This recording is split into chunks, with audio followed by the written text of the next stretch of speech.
Hi guys, it's Meg. Welcome back to another YouTube video.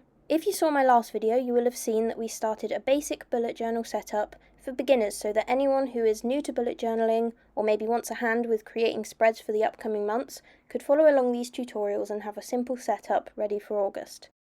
So as you can see here, we've got the pages that were completed in my last video. So if you've not seen that yet, then go and check that out. And that goes through the double page spread for the cover page for August and also the calendar page. So today we're going to continue with the next few pages in our August bullet journal setup, which will be a habit tracker and a gratitude log. So before we start, I thought it might be a good idea to show you some of the trackers that people might include in a bullet journal setup. This is my July bullet journal, which I make videos of every day on TikTok. So if you want to see how I created these pages, then head over to meg_notes_. But I thought I'd show you a few just to give you an idea of all the other trackers and spreads that you can include. This is a mood tracker, which is quite a popular one that people tend to use. It allows you to track your mood, obviously. So you create a key, which links to a certain colour to a particular mood, and then you can colour in the design. This one is a habit tracker and a gratitude log, which we'll be creating today. And this is a weather log, which one of my followers suggested I create. And I actually really love this page. It's so fun to see how the weather changes, especially in the UK. We get a lot of change around this time of year. And the little illustrations are just quite cute and fun to colour in as well. Here are just some more weekly spreads. And this is a water tracker, so this can be used to track how much water you've drunk in a day, if that's something that you're wanting to improve. And you can make the little droplets represent however much suits you. I use 500 ml per droplet, but that's the beauty of bullet journaling. You can make it suit you and your lifestyle. And here we've got a content planner, which I've just come up with to track all the videos I've got planned for TikTok and YouTube, and it's just a good place to dump any ideas I've got and keep track of when I've got to film things, when I've got to post them, and all that good stuff.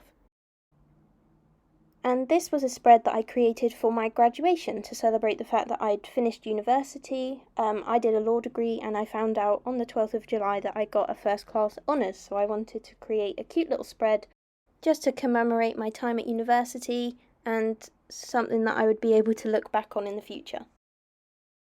So as you can see, there are so many different options for pages that you can include in your bullet journal, but if you are a beginner, then I think it's quite a good idea to just start with a few, and you can build on that in the months to come, because otherwise it can be a bit overwhelming at times looking at all the spreads that are on Pinterest or TikTok and all of that. So let's get on with the video, and I'll show you my two favourite pages that I think beginners might want to include.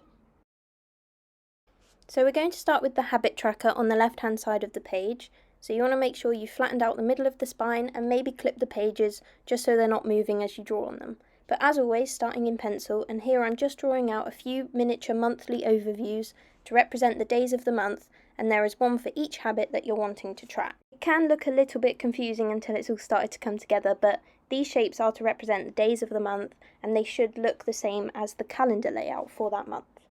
So next I am just putting in a few little illustrations and the title that I've just written, Habits, and our paper aeroplane and clouds in keeping with the theme that we've had for the cover page. And then I've just decided here that rather than having 9 habits to track, I wanted to include another paper aeroplane doodle, so I'm just rubbing that out and putting in the plane, which is the good thing about sketching your design out in pencil first, so if you decide you want to change anything or swap anything out, then you can easily do that without messing up your journal. So next is the slightly tedious bit, which is outlining your mini calendars. I'm using a ruler here, but of course you don't have to. I just think that if you have the time, then it makes it clearer for you when you come to fill in or cross off the little boxes. It's definitely a bit time consuming, this bit, but I think it does give you a really cute and clear design at the end, which looks quite effective. Here I am using a 0.7 tip drawing pen, which is quite big for drawing these boxes, but I like how it looks with slightly thicker lines. But of course you can just use any size pen that you've got at home, although I will link all of the pens and my bullet journal in the description box below if you're interested in the ones I'm using. So now I'm just going to go ahead and outline the title. I'm using a brush pen here, although you don't need a brush pen to create this effect. I do get quite a few requests in my comments on TikTok for handwriting or hand lettering tutorials, so I'm hoping to create a YouTube video on that soon. So if that's something you might be interested, then keep an eye on my channel for that. Now I'm just starting to outline the paper aeroplanes, and this is definitely something that you might need to practice a little bit just to get the proportions or the perspective right, but when you do, I think they look really cute and really effective. Again, I'm using a ruler here, but you really don't have to. It just depends how precise you want to be with your drawings, and although I'm using a ruler, nothing is measured, I'm just purely using it to get a straight line, so the angles or the size of each line might not be correct, but it doesn't really matter because I think they look good as they are. And once you finish drawing in the paper planes with pen, then you just need to go over the little lines with tiny gaps in between your lines to give the effect of the trail that a plane leaves in the sky and create that cute, cartoony paper plane design. Then you just need to rub out any of the pencil lines that you can still see underneath the pen, and you're ready to start filling in the details. So as you can see, I'm going to leave a single line gap above the mini calendars before writing in the habit that I'll be tracking in that space, and then I'm just going ahead writing in which habits I want to track. And as you can see, I've got quite a range of habits I'm tracking, such as meditation, practicing my ukulele or exercising, etc. You can just include anything that suits you. And this is where I feel this page is really useful for beginners, because rather than creating loads and loads of different spreads for tracking your water or your sleep, you could include those as overall goals in this habit tracker by including things such as get to sleep by 10 or 11 or midnight, whatever suits you, or creating a habit such as hitting your goal amount of water or steps for the day. And finally, just adding in the touches of colour to bring this page to life. I'm using a Tombow brush pen, which will be linked in the description, and I'm just using it to highlight the different habits, as well as adding a bit of detail to the clouds.